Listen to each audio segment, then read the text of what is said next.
Ibu, kedatangan saya di sini adalah terkait dengan pendampingan 5. Kalau boleh tahu, saya ini bertemu dengan Ibu siapa? Rahmayanti. Iya, Ibu Rahmayanti. Mohon maaf Ibu, saya mohon bantuannya. Jadi di sini saya akan melakukan bincang-bincang sedikit tentang aksi nyata, yaitu pemetaan sumber daya yang sudah dilakukan oleh rekannya Ibu, yaitu Pak Safwan selaku calon guru penggerak. Bagaimana, apakah Ibu bersedia? Insya Allah. Insya Allah. Terima kasih banyak ya Bu Iya. ya. Oke, siap, kita mulai. Salam Ibu. Bagaimana kabar hari ini? Alhamdulillah kabar baik. Alhamdulillah sehat ya Pak ya. Baik Pak Safwan, kita ketemu lagi pendampingan yang kelima ya. Tidak Iya. dirasa kegiatan kita ini ya sudah 70% ya. Iya, alhamdulillah. Alhamdulillah. Baik Bapak, kira-kira proses apa saja yang sudah berjalan selama sebulan terakhir ini Pak? Iya, jadi alhamdulillah Ibu, dari Lokakarya kemarin itu yang sudah saya lakukan, yang pertama itu sudah melakukan analisis untuk kebutuhan siswa. Iya. Itu sudah yang dilakukan selama ini. Kemudian membuat pemetaan berdasarkan kesiapan belajar, bakat dan minatnya serta profil belajar siswa. Kemudian membuat RPP berdiferensiasi, kemudian di dalamnya ada KSE-nya juga. Kemudian setelah membuat, melaksanakan pembelajaran, menerapkan RPP berdiferensiasi dengan KSE. Pendampingan sebelumnya. Iya, tindak lanjutnya itu kan kemarin berbicara tentang RPP, yang tindak lanjutnya Iya. ini sudah tadi. Oh iya. Ya, melaksanakan atau membuat RPP Iya. berdiferensiasi dengan kompetensi sosial emosionalnya. Iya. Capek selama sebulan terakhir. Luar biasa, semangat. Lanjut kita ke hasil pemetaan sumber daya.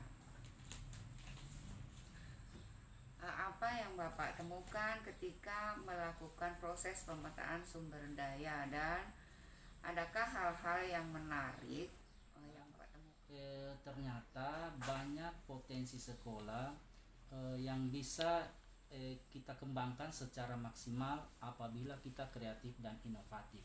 Nah, kan selama ini kita hanya fokus mencari kekurangan. Ternyata kalau kita mau mencari potensi di sekolah itu, ternyata itu sangat banyak yang ada di dalam sekolah. Iya. Nah, misalnya lahan sekolah yang Iya. kosong misalnya di belakang sekolah itu, ternyata kalau itu bisa kita manfaatkan untuk menanam tanaman sayuran, kemudian obat-obatan, ternyata itu bisa dimanfaatkan. Kemudian potensi politik dan sosial lingkungan masyarakat. Iya. Nah, ini juga adalah salah satu sumber daya yang bisa kita manfaatkan. Misalnya saya kasih contoh Ibu, kerjasama dengan puskesmas. Iya. Untuk masalah kesehatan. Kemudian misalnya di pihak kepolisian kemarin itu sebelum corona ya, sebelum COVID itu kita pernah kerjasama dengan pihak kepolisian untuk mensosialisasikan tentang kedisiplinan. Jadi Iya. dari polseknya langsung yang datang upacara bersama di sini. Jadi Iya. anak-anak itu kalau misalnya langsung dari kepolisian, biasanya mereka langsung tertarik untuk mendengarkan. Jadi itu dapat terjadi di lingkungan sekolah setelah Bapak mengetahui bahwa sumber daya yang ada itu bisa mewujudkan perubahan tersebut. ya. Jadi di sini bukan perubahannya itu kan kita ingin mewujudkan visi Iya. misi sekolah. Nah, visi misi sekolah SD Impres Bumi Bahari kan menciptakan lulusan yang memiliki budi pekerti luhur, menuju prestasi berlandaskan iman dan takwa dengan berakar pada budaya bangsa serta peduli lingkungan. Iya. Nah, itu yang ingin kita wujudkan dengan beberapa potensi yang dimiliki oleh sekolah. Iya. Jadi melaksanakan program sekolah dengan kegiatan budaya positif, mulai dari hal-hal kecil. Itu tadi misalnya membuang peduli lingkungan kan, Iya. misalnya membuang sampah pada tempatnya. Kemudian yang kedua misalnya mendaur ulang sampah yang ada supaya itu bisa dimanfaatkan. Kemudian terlaksana apabila ada, jadi ini semua bisa terlaksana apabila ada kerjasama dari semua ekosistem sekolah. Jadi Iya. bukan hanya yang ada di lingkungan sekolah, tetapi juga orang tua, komite dan lain sebagainya, yang stakeholder. Iya. menggunakan hasil pemetaan yang diperoleh itu untuk memaksimalkan potensi sekolah. Iya, jadi yang pertama seperti itu, memberdayakan terlebih dahulu yang potensi yang Iya. ada di dalam sekolah. Jadi kita berdayakan, jadi potensi yang ada itu walaupun potensinya banyak, tetapi kalau kita tidak berdayakan itu dulu. Jadi yang langkah pertama, memberdayakan dulu potensi yang ada di dalam sekolah Iya. dengan sebaik mungkin sesuai dengan kebutuhan. Nah, dan tentunya melalui proses perencanaan, kemudian pelaksanaan, monitoring, evaluasi, kemudian refleksi dan tindak lanjut. Iya, untuk pembuatan peta sumber daya ini ya.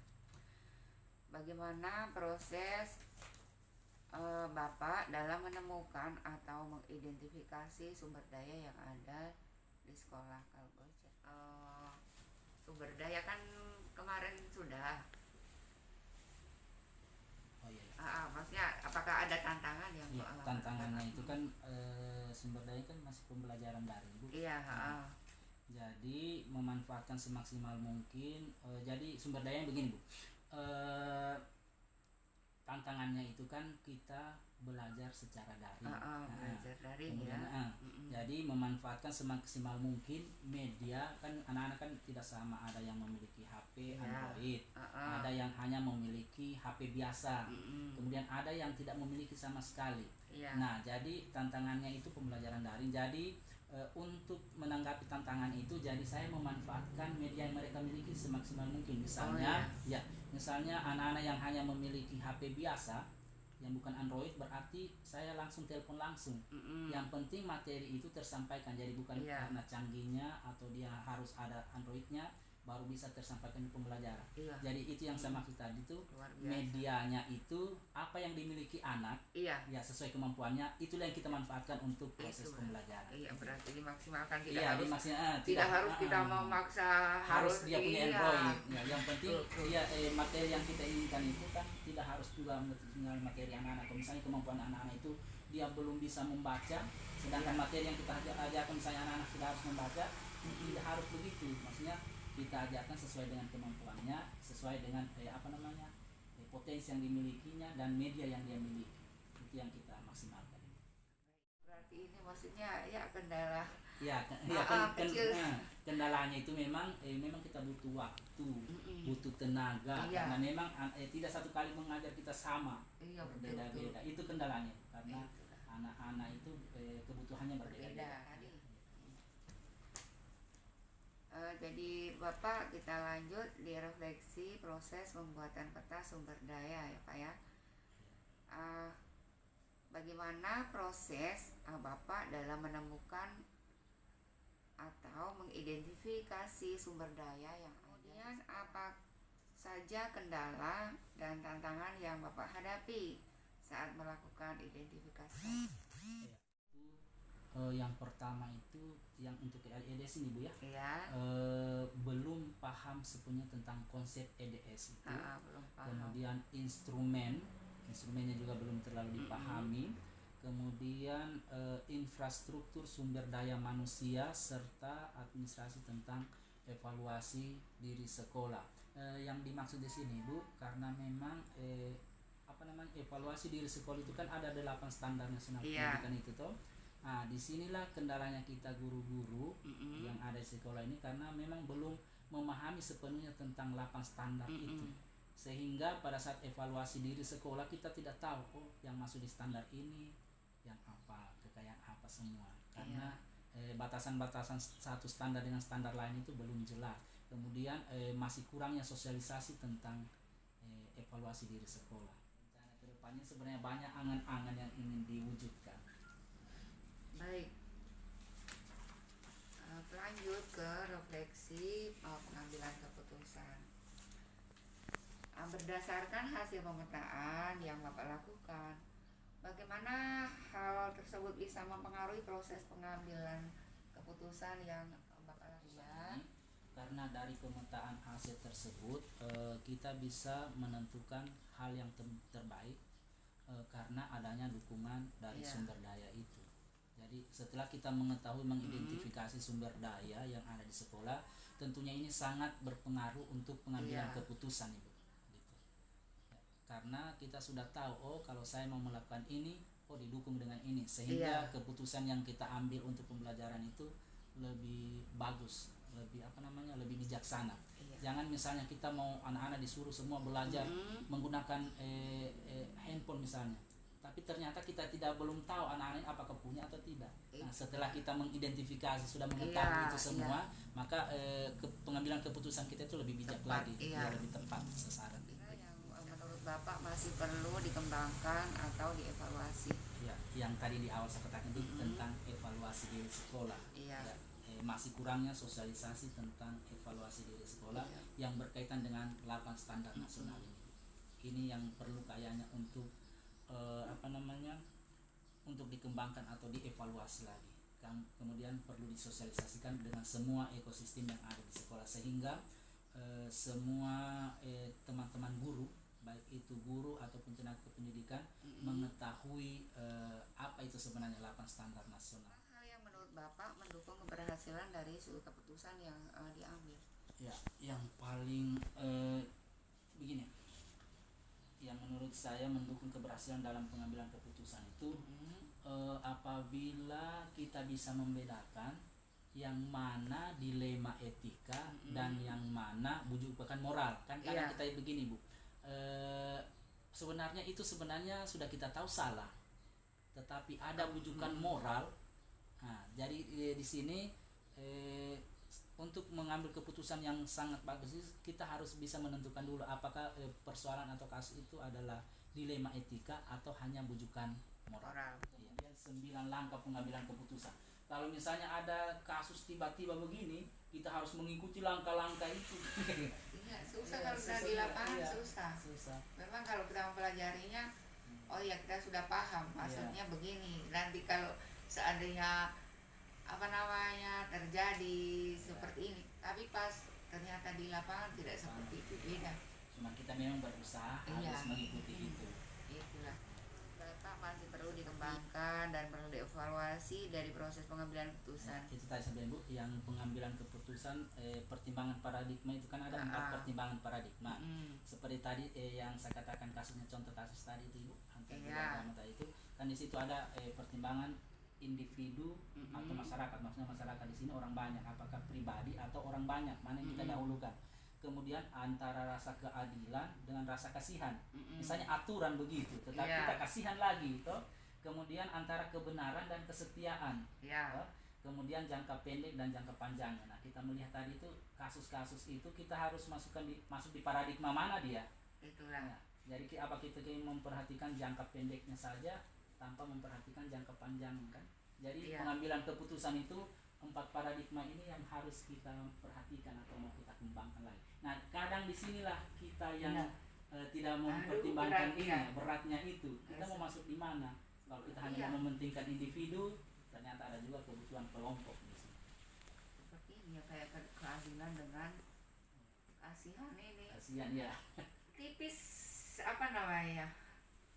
dinding. Kita mulai memetakan sesuai kebutuhan belajar murid yang seperti di awal tadi, Bu.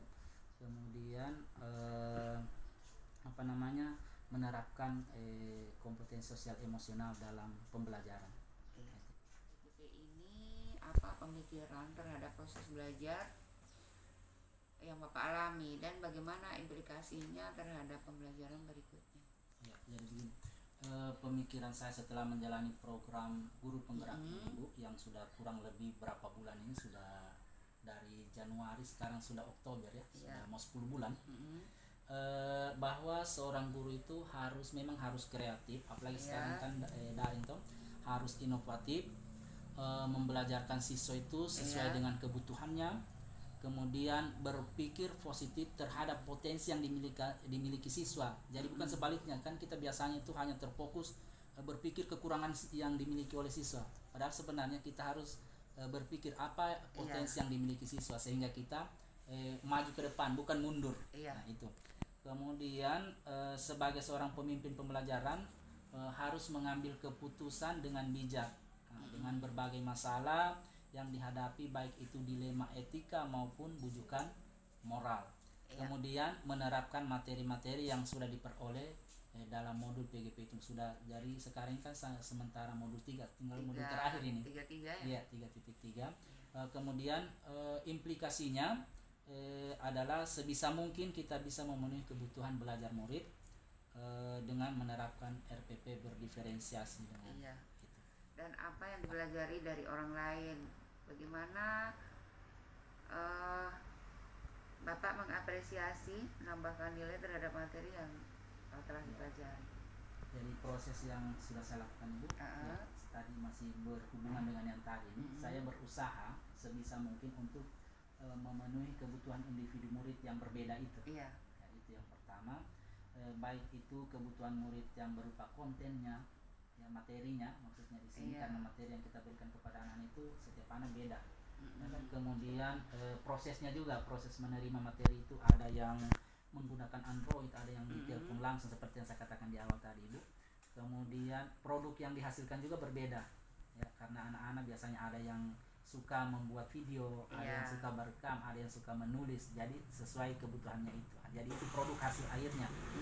Kemudian yang telah saya pelajari dari orang lain adalah mengambil keputusan dari masalah yang dihadapi haruslah bijak. Nah ini pengalaman-pengalaman ini saya selalu belajar dari kepala sekolah yang menangani masalah demi masalah. Nah di situ saya banyak mengambil pelajaran itu, bagaimana mengambil sebuah keputusan yang tadi ada dilema etika atau rujukan moral. Apakah kita mengambil keputusan itu mementingkan kepentingan orang banyak atau mementingkan diri pribadi? Gitu. Jadi kemudian cara saya mengapresiasi, kan di sini tadi ada dibilang caranya. Jadi saya di sini materi yang saya sudah pelajari itu menerapkan. Jadi misalnya ada yang saya lihat dari ibu kepala sekolah atau teman sejawat, misalnya Ibu Rahma, cara pengambilan keputusannya itu saya mengapresiasi pembelajaran dari mereka, itu berarti saya harus menerapkan. Apabila saya menerapkan apa yang saya ambil dari mereka, itu kan sebuah bentuk apresiasi yang sangat berharga, karena ilmu yang saya dapatkan itu saya sudah terapkan juga kepada saya dengan orang lain. Dengan masa lalu, baik. Dan apa target pembelajaran dan bagaimana pembelajaran tersebut bisa berguna di masa yang akan datang? Ini ada beberapa pertanyaan. Jadi di masa lalu itu kan sebelum saya mengikuti CGP ini, saya memang itu mengajar masih terfokus dengan klasikal. Ya, itu yang pertama sekali itu yang saya rasakan itu. Kemudian yang kedua itu saya memberikan materi atau isi materi itu, ya saya yang penting saya mengikuti apa yang ada di kurikulum, harus saya sampaikan tanpa memperhatikan apakah murid ini bisa atau tidak. Nah, tetapi sekarang itu sudah saya rubah. Itu. Jadi memang di sini keterkaitannya itu sangat erat. Yang tadinya ternyata begini, ternyata bukan salah juga, maksudnya cuma ada kekeliruan. Itulah yang mau dirubah pelan-pelan. Kemudian target pembelajaran berikutnya itu Ibu sebisa mungkin yang melakukan apa yang sudah diajarkan di modul ini. Jadi bukan hanya untuk diri pribadi, tapi memang memulai dari diri dulu. Kemudian karena memang di PGP ini kita kan harus diajarkan itu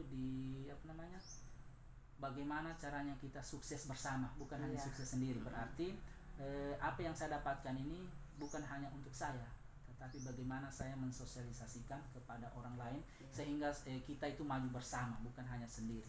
Ya, sukses bersama. Baik, terima kasih Bapak sudah bersedia berbagi praktik baik yang Bapak lakukan terkait aksi nyata selama bulan kelima dan menurut saya luar biasa, banyak sekali capaian yang sudah Bapak lakukan. Jadi saya berharap tetap Bapak tingkatkan, meskipun ini menurut saya sudah bagus, sebisa mungkin dipertahankan, bila perlu ditingkatkan semaksimal semampunya Bapak. Dan jangan lupa kita merefleksi dari apa yang sudah kita lakukan, kira-kira apa yang sudah baik dan apa yang perlu diperbaiki demi perbaikan yang selanjutnya. Jadi kita mempersiapkan diri untuk Lokakarya 6 dan pendampingannya ke-6. Selamat ya Pak, Ya, semangat terima Guru kasih Kembara. banyak, Bu. Terima kasih. Assalamualaikum warahmatullahi wabarakatuh. Waalaikumsalam warahmatullahi